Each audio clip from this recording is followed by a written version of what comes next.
everyone, it's Amanda from Crystal Coast Originals. I wanted to do a voiceover for this video so I could explain a little bit more about what I'm going to be doing for the video. About a year or so ago, I did a video for a monochromatic Shelee style painting.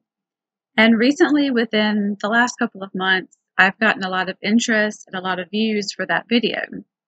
I will put a link to the old video in the description box, and I'll also post a picture of the painting so you guys can see it. I thought that it would be fun to try to recreate that painting.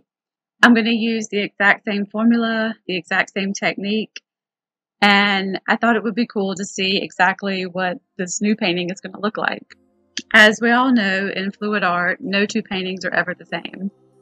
So I think it'll be an interesting challenge to see if I can closely recreate this older painting. Before we get started, I wanted to say thank you so much to everyone who has supported me, who has viewed my videos and subscribed to my channel.